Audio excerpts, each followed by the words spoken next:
Hello, guys, and welcome to a Champions League review in the Real Football Talk Show. I have with me Adil and Famik. We will be discussing the game of PSG versus Barcelona. First of all, I wanted to ask Famik, what did you make of the first half? What did you see from it, really? Um, Literally, there was, I think, first 5 minutes, there was a ball over the top. Mbappe ran onto it, and from there, you knew how the match was going to go. Barcelona love to play high lines, but it was weird that they chose to play a high line against probably the fastest footballer in the world, and they got punished for it. It was a, it looked like it was an even first half based on shots and possession, etc. But if you actually watch the game, PSG dominated the first half. Barcelona scored first. That was it. I mean, on your point, you said, you knew how the game was going to go, but I was going to ask you on that. You kind of brought it up. PSG, I think, did have about 53% of the position. So it wasn't really like they were hitting them in the counter or anything, just playing on the counter. They were actually trying to Yeah, control they and kind of, you know, be in basically control of the tried game. to take control of the game. Yeah. And that is not normal to hear against Barcelona, although this season it probably is. Well, are there anything to add on that? What was happening in the first Well, half that was kind of. I agree with Famik. It's a very strange game in the sense that both teams were playing similar football in terms of pushing their fullbacks up high and playing a high line. And the setup was quite similar in terms of how many players they're coming to attack. Obviously, where the position of the players were where the big difference was. And the other thing that was very different, was really different, was PSG played with the confidence like a home team would. They went there, they had more, energy. They had more confidence. They took more risks. They had more flow. And I think the biggest thing in that first half was actually the tempo that PSG were playing with. You could see as the half wore on that Barcelona just could not keep up with that tempo. And every time there's a free kick, PSG literally tapping it straight away. And the referee's not even ready. And you can tell it was a ploy, and that was wearing out Barcelona. The tempo at which the PSG were playing was so fast. And I felt the biggest difference in the first half was that PSG tackled. Yeah, They put their foot in. PSG pressed them off the park. They tackled, they harangued, they were physical. Paredes was getting stuck in. Kimpembe was, manhandling. And Barcelona were just so soft. It's like they just did not want to touch any player. They didn't want to put tackle in. So it was kind of heartless effort off the ball for me from the Barca players. And do you think because Barcelona are not used to kind of maybe an opposition having that much possession or someone coming at them at that intensity, they're not used to it? Did that cause a real issue where then he kind of, faltered in the second half? I feel like they've had that all season because they haven't been performing well. Like Atletico Madrid are like 10 points clear at the top of the table. Barcelona are definitely struggling because it looks like they haven't adapted to the times and they're still trying to play the same soft passing football. Whereas now it looks like most teams they can pass a ball as well as be physical. Barcelona, I don't think they can be physical. They don't have players who want to be physical. You look at that midfield for a start. Busquets, who hasn't got the legs anymore. Did he play? Yes, he played the game. He was woeful. He never had the legs.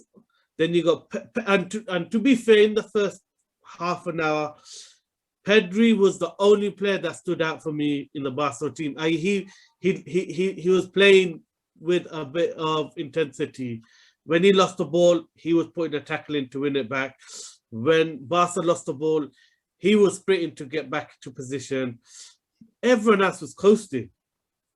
And the strangest thing was the setup. I mean, it's just a team that doesn't know its identity.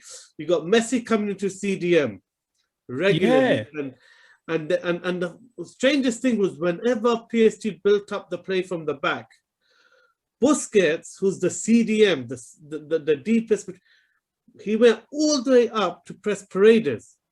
And I was thinking this is suicidal tactics, because you got the fullbacks bombing on, and you're literally leaving the two defenders. PK, who's clearly was not fit enough, should not have come back into the lineup for this game. He's been off injured. I think they rushed him back, to say the truth. And then Lenglet, who hasn't been playing recently regularly. So it's a bit strange, the whole lineup. And I just feel like Barcelona have lost their identity and they played like that. Yeah, because it's been 3 years, I think, since Barcelona first lost their identity. But what it is that they've been relying on Messi, and Messi isn't producing the same way. Messi's still the best player in the world. He's just not as effective as he was a couple of years ago. So they need more players around him. He can't do it all by himself. Because like today, yesterday in that game, for example, Messi was dropping into DM to pick up the ball because he wasn't getting it in his position. And that started happening within 10, 15 minutes of the match starting. So you sort of knew the type of game Messi was going to have and the type of a lot of game that was PSG down were to going the to have. setup. I really believe a lot of that was down to the setup, because what was happening was De Jong and Pedri were pushing so high up, but so there's no options for anyone to feed it into Messi, because Busquets is getting pressed, and the defenders are getting pressed. The central defenders are getting pressed. So if you've got your two other midfielders pushing so high up, then who's going to send that ball into Messi? So then what happens, effectively, they only got 3 players who can pass the ball to Messi. If once they're marked out of the game, Messi has to come all the way to CDM just to pick it up. But the other thing is, when have we ever seen Barcelona's tactics be that long ball over the top? They played it quite a few times, not just for the penalty. It's because Ronald Koeman is not a good coach, but that's for a different day. Do Barcelona have the players to do that kind of long ball? Because I mean, you got Messi, who's playing as the central kind of striker who drops in, but I mean, Griezmann isn't really too fast, and you got Dembele, who's not massively on form. So playing that long ball, would it really work for them? And playing long balls against Marquinhos or Kimpembe, they will just eat it up. If they're playing it into Dembele, I mean to Ousmane Dembele, then you could understand it, because his pace is electric. Griezmann's supposed to be like that. Midfielders. But Dembele didn't have a great game either, to be honest. And the thing is, there's the chance he missed when Barcelona were 1-0 up. I felt that was the turning point of the game, because it was very similar to when he missed against the open Liverpool, goal against Liverpool. The way everyone just looked at Dembele, and it just felt like the momentum shifted from that moment onwards. I find that strange. The next attack, PSG score equalized. See, I find it strange to say that was the momentum changer, because they are all professional footballers. One missed chance should not change your momentum, especially when you're supposed to be one of the best teams in the world. Like, obviously, this isn't the same game, but that 3-0 against Liverpool, where he missed the chance, you had Barcelona fans saying it was his fault that Liverpool went and won the next game 4-0. But a lot happened between his miss and the 4-0. Just like today, a lot happened between his miss and Mbappe's first goal. Star boy Mbappe, generational talent. Nobody his age better than him. But yes, when the lights shine brightest, he shows up. I'm just saying, because Dembele is supposed to be as good, but didn't quite show up the same way. All this without Neymar as well. I just want to let you know that you're muted. Adi, I wanted to ask what really changed and kind of made Barcelona kind of just not turn up in the second half, or was it just the intensity they couldn't keep up with? I think the goal changed everything. The confidence in which PSG played after they equalized, and is the tempo. I mean, while I was watching it, I could see Barcelona really struggling with the tempo that PSG were playing at and the intensity, because they were fouling, they were physical, they were getting into the face of the Barca players. Just a complete different intensity they brought. And I think the second half, sometimes when you come back from going a goal down, the belief just gets bigger and within the team, and they just started that second half like, we're gonna make this our half. And we've had the privilege of watching Pochettino in the Prem a lot, so I always say Pochettino's style of football actually suits the Champions League or European football to a T, because he coaches intelligent movement, manipulating the space. He coaches. It's not set patterns. It's actually play what you see, but it's very intelligent. And the second half, they went a bit more aggressive as well in the lineup, because what happened was the front three became very narrow. So it was always 3 against 2, three strikers against the 2 centre back, because Keane and Mbappe were just so narrow. And you had Kurzawa, ridiculous. He played, like we were saying with Hudson-Odoi for Chelsea. Kurzawa was literally doing the same thing, playing as a left-sided forward. So that ball was just there all the time. And obviously that led to the first goal. But the same move was repeated for the second goal, because the ball was played in by Paredes again to Florenzi, who crossed it in this time. So it definitely tactically, PSG made their tactics work, and they were just more aggressive all over the pitch. So, I mean, I wanted to ask, did Barca get it tactically wrong, or they're just not good enough, or they're just not fit enough? What was the issue for Barcelona? Barcelona played the way they always play. That's the issue. Teams have worked them out, and because this is all Barcelona know, they haven't tried to change it slightly, because what happens is they'll be like, all right, we're getting pressed, so we can't do our passing game, so we'll just kick it long. Barcelona don't play that. They've never played that. So when they start kicking it long, things get worse, and then they start to turn over possession quicker, which gives them less time to rest, especially when they have a lot of players coming back from injury who aren't fully fit. It's like I said at the start, you literally watched the first 5-10 minutes and thought, Barcelona defenders are going to be in trouble here, because you can't sit on the halfway line against fast players. It just doesn't work. And they got punished for it a lot. And you know, Paredes was picking out that passing behind time and time again. And he, if you look at every time he did it, he actually had no one near him. Yeah, had a great game, though. I think that was the setup was what was the problem with Barcelona. It was too light, too attacking. You know, Frankie de Jong and Pedri were just way too high up all the time. And then when PSG won the ball, for some reason, and I couldn't understand the tactic behind it because I've never seen it before. For some reason, Busquets would suddenly sprint and press all the way into the defensive midfield of PSG. And I was like, you're sitting, the whole time you're on the ball, you're sitting. And then when you lose it, you go crazy and completely abandon your position. I don't know. I mean, we don't know how Koeman set it up, but that was just strange to watch.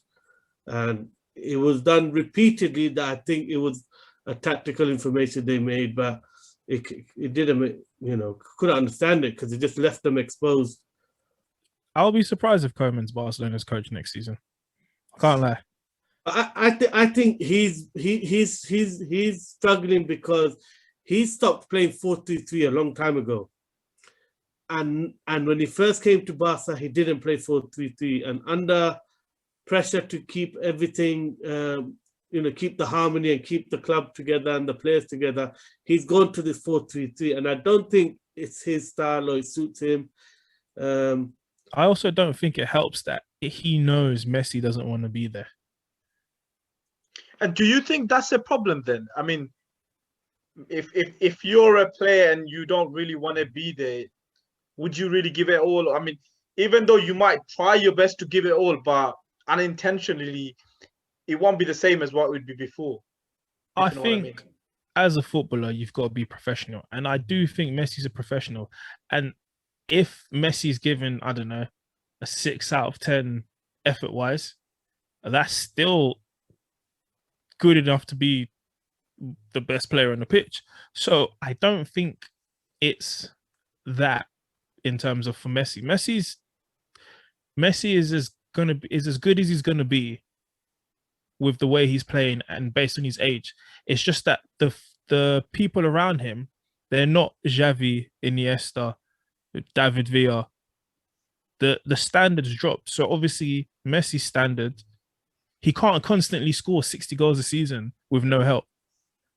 This is his first normal season, if we'll call it that. I actually think it's a big problem because it depends on the status of the player.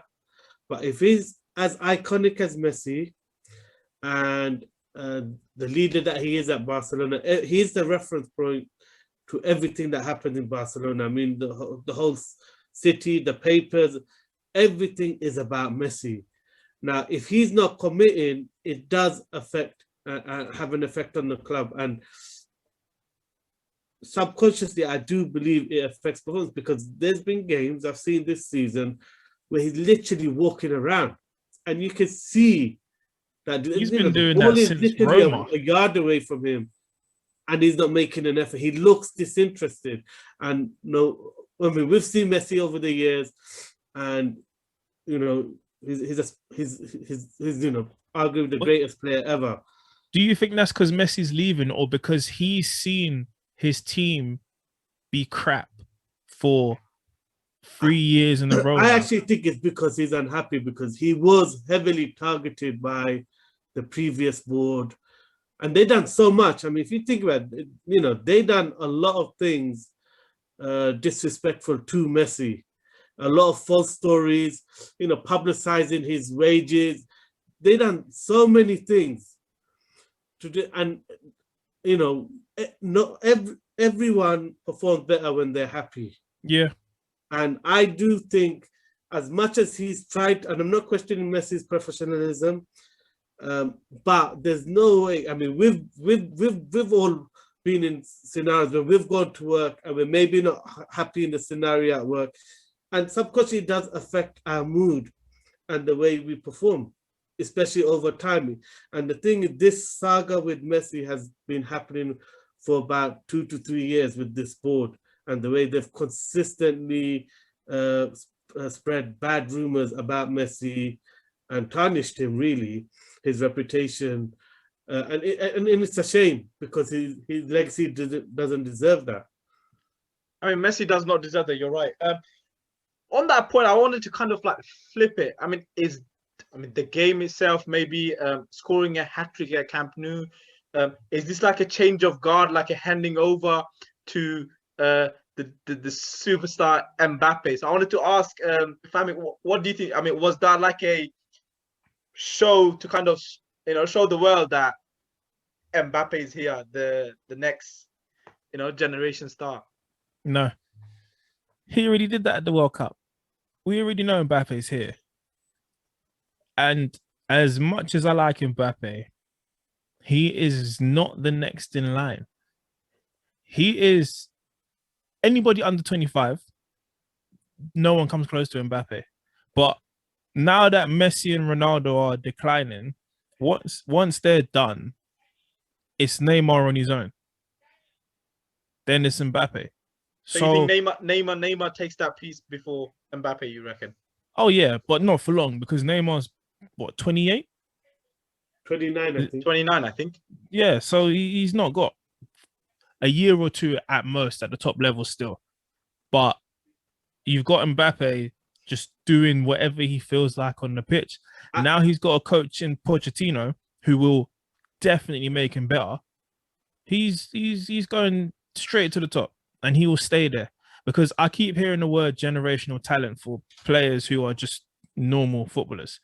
Mbappe is the only generational talent at this current time, the only one. I mean, Adi, what do you make of his performance yesterday? I mean, I think he definitely wanted to make a statement yesterday, and he did. And after what PK and Jordi Alba said to him, he had to make a statement. And I think he was super motivated. The thing is, what better scene? The last few seasons, it's mainly been about, I mean, PSG have performed better when it's been Neymar and Angel Di Maria creating everything. So last few seasons, I feel, even though Mbappe's stats have been okay and quite good, he's not been the star of the last few runs. And then yesterday, he showed up and he showed everyone, without these two guys, I can carry it on my own. Yeah. I can carry this team on the back. And he just showed star quality and leadership quality. And I think he wanted to make that statement. And that's when you know a player is special, is when they want to make a statement and they do it that emphatically. That's when you know that is a special star.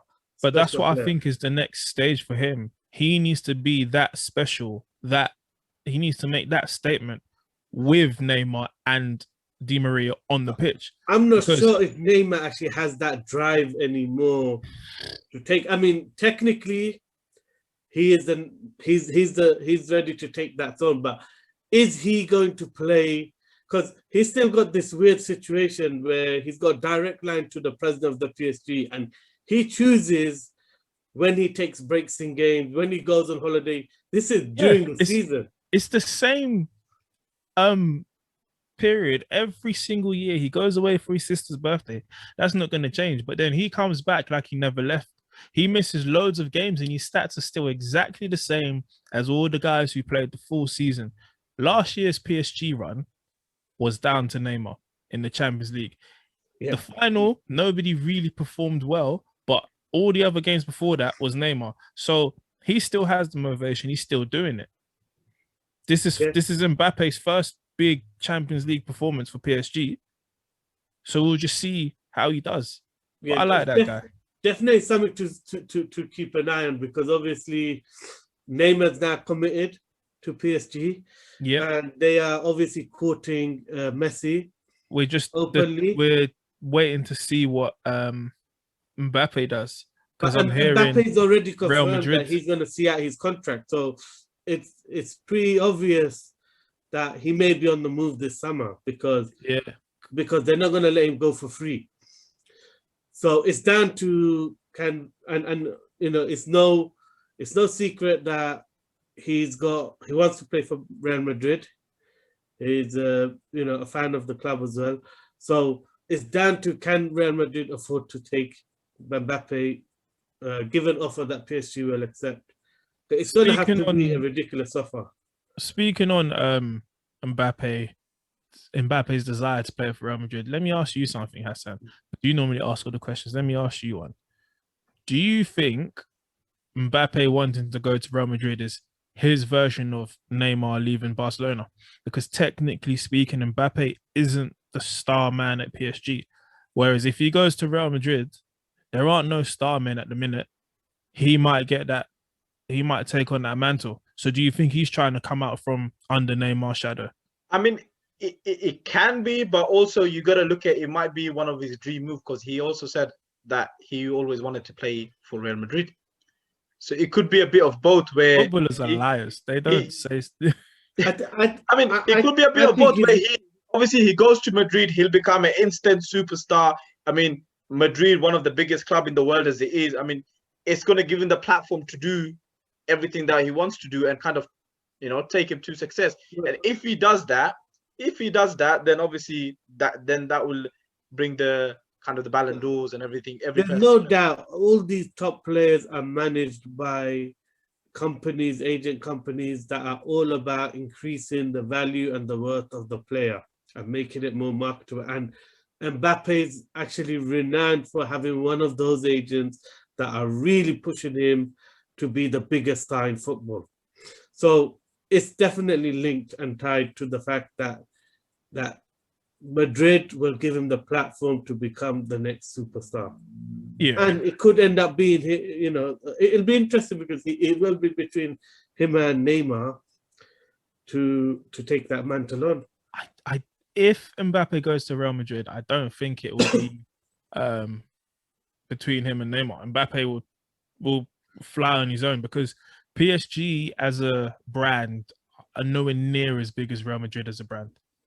And you know how they say the French is the Farmers League. PSG win their trophy all the time. Not much effort. They could have anybody in their team and pretty much win it.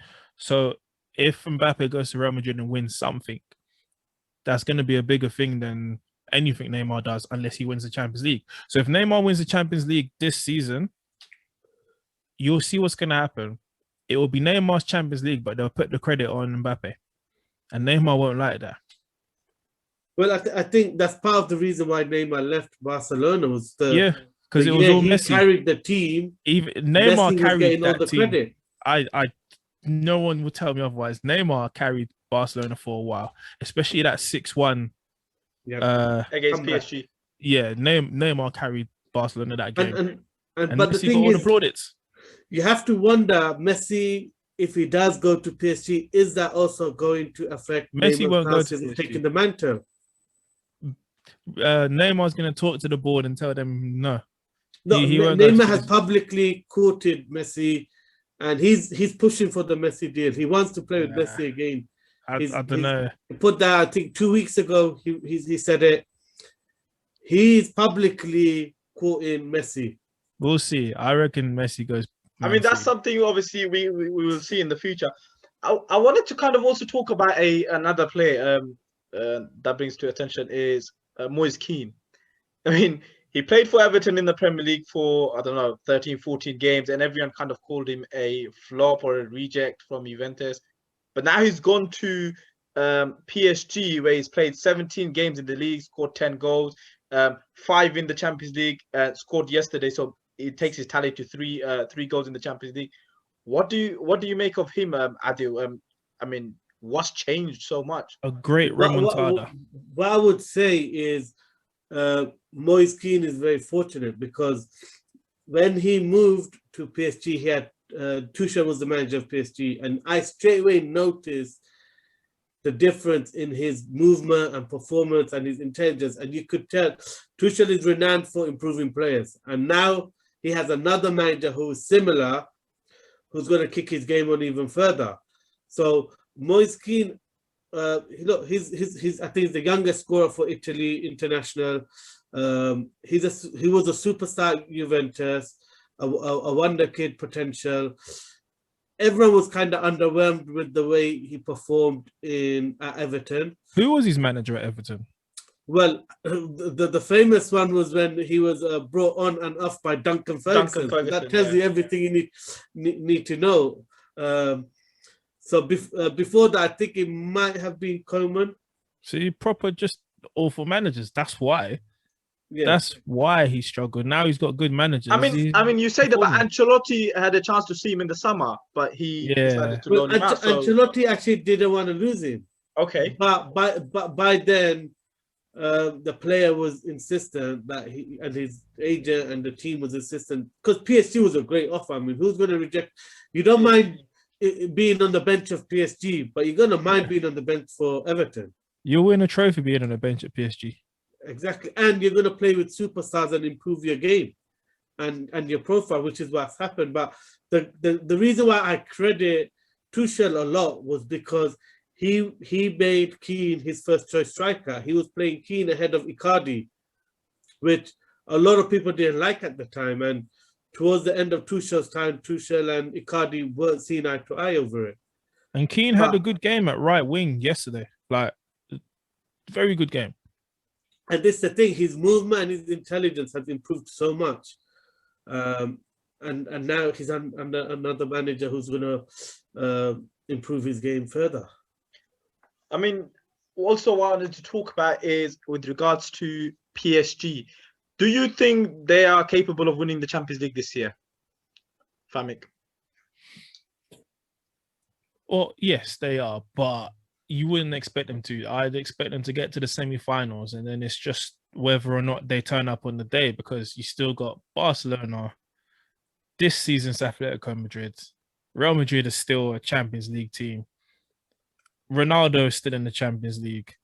Man City need to win a Champions League. Liverpool is still in it. You know, PSG are an outside You'd say favorite. outsiders, okay. Yeah. So they should be expecting semi-finals.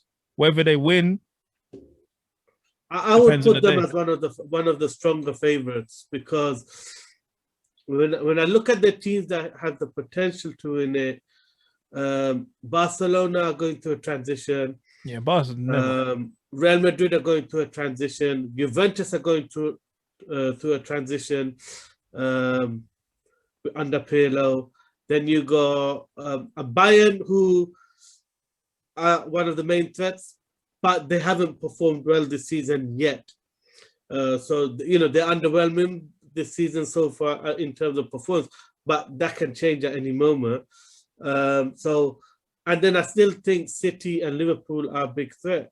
And it's interesting to note that Liverpool still registered Van Dijk for the knockout stages of the Champions League. Watching their game yesterday, though, Liverpool weren't that good. Well, they were very open. That was an open game. And yeah, it's much like, I felt much like the first half here. Both teams were quite open in Barcelona and PSG. But one team just carried more confidence in what they were doing. What about you, Hassan? You think PSG have a chance? I do think PSG have a chance, because I mean they got special players, and I mean in a game, if they turn up like Mbappe did or Neymar does, it can take a game away from you easily. So they would be up there. I'd like to see Man City win it. I'm not a fan of Man City, but that's something season, I would like PSG to see. to win it. I needed them to win it last year, so this season I need it even more. But that's my view, anyways. I hope to see Man City do even it. Atletico Madrid. I mean, Suarez is making a difference there. Yeah, when you I hate watch watching their that team play, games, but Suarez is. They're not dominating games. They're still very attritional, and they're still, you know. So I'm not sure. I mean, that gets you fine in the Champions League, having a strong defensive base. So they'd probably be the biggest threat outside of Bayern Munich, PSG, City, and if Liverpool get their defenders back, I still think Liverpool will be a threat. Great insight, guys. And your opinions on the Champions League game for Barcelona and PSG, really. Do you think Barcelona have any chance, just to kind of like wrap the session? No chance. That tie's finished. They just don't have the leaders to come back from this. I mean, thank you, guys. And obviously, we will probably be doing more shows in the Premier League weekends that are coming up. So do keep your eyes open, guys. And thank you very much for being with us. See you in the weekend. Starboy Baps.